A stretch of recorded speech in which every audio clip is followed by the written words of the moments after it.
Psychology କହିଥାଏ ଯଦି କୌଣସି ସୁନ୍ଦରୀ ବିଧବା ମହିଳା ଆପଣଙ୍କ ସହିତ ସମ୍ଭୋଗ କରିବାକୁ ଚାହୁଁଛନ୍ତି, ଏହି ଦୁଇ ଖରାପ ବ୍ୟବହାର ଆପଣଙ୍କ ସହିତ କରିଥାନ୍ତି।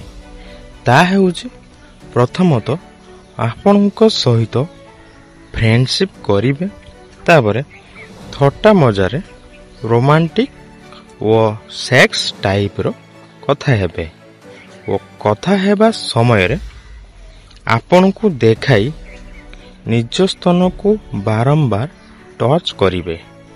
ଏହି ଖରାପ ଇସାରାରୁ ବୁଝିଯାଆନ୍ତୁ କି ସେ ଆପଣଙ୍କ ସହିତ ମଜା ନେବାକୁ ଚାହୁଁଛନ୍ତି। ତେବେ ସେହି ସମୟରେ ତୁରନ୍ତ ଜାବୁଡ଼ି ଧରି ଗେହି ଦିଅନ୍ତୁ। ସାଇକୋଲୋଜି କହିଥାଏ ମହିଳାମାନଙ୍କର ସ୍ତନର ଆକାର ପିରିୟଡ଼ ସମୟରେ ପୂର୍ବ ଅପେକ୍ଷା ସାମାନ୍ୟ ବଡ଼ ହୋଇ ଯାଇଥାଏ। ସାଇକୋଲୋଜି କହିଥାଏ ପାଖାପାଖି 70% ପୁରୁଷମାନେ ନିଜ ମହିଳା ସାଥୀର ପିରିୟଡ଼ ହୋଇଥିବା ସମୟରେ ସେକ୍ସ କରିବା ପାଇଁ ମନା କରି ଦେଇଥାନ୍ତି। ସାଇକୋଲୋଜି କହିଥାଏ ଯେତେବେଳେ ଆପଣଙ୍କ ମୁଡ୍ ହ୍ୟାପିରୁ ସ୍ୟାଡ୍ ଆଡ଼କୁ ଯିବାକୁ ଲାଗେ, ତେବେ ଏହା ଏକ ଇସାରା ହୋଇଥାଏ କି ଆପଣ କାହାକୁ ଅଧିକ ମନେ ପକାଉଛନ୍ତି।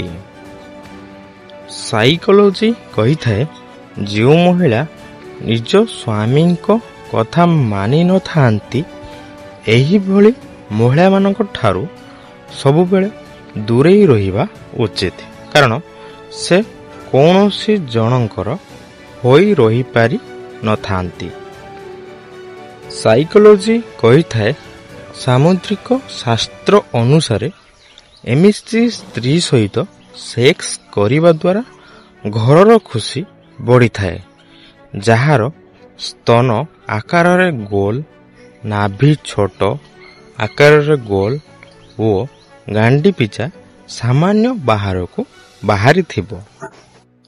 ସାଇକୋଲୋଜି କହିଥାଏ ଯେଉଁ ବ୍ୟକ୍ତି କେବେ କାହା ପାଇଁ କାନ୍ଦି ନଥାଏ, ସେ କେବେ ବି କୌଣସି ବ୍ୟକ୍ତିର ଭାବନା ଓ ତାଙ୍କ ପ୍ରତି ଥିବା ଭଲ ପାଇବାକୁ ଅନୁଭବ କରିପାରି ନଥାଏ।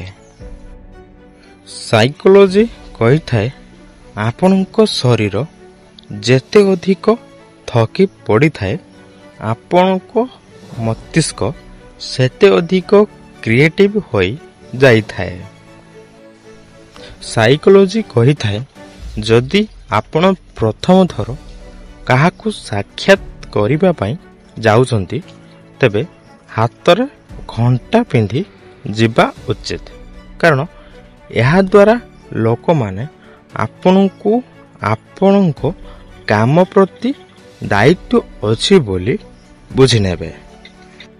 ସାଇକୋଲୋଜି କହିଥାଏ ଯେତେବେଳେ ଆପଣଙ୍କ ମନ କିଛି କାରଣ ନଥାଇ ଖରାପ ହୋଇଯାଇଥାଏ, ତେବେ ବୁଝି ଯାଆନ୍ତୁ କି ଆପଣ କାହାକୁ ବହୁତ ମିସ୍ କରୁଛନ୍ତି।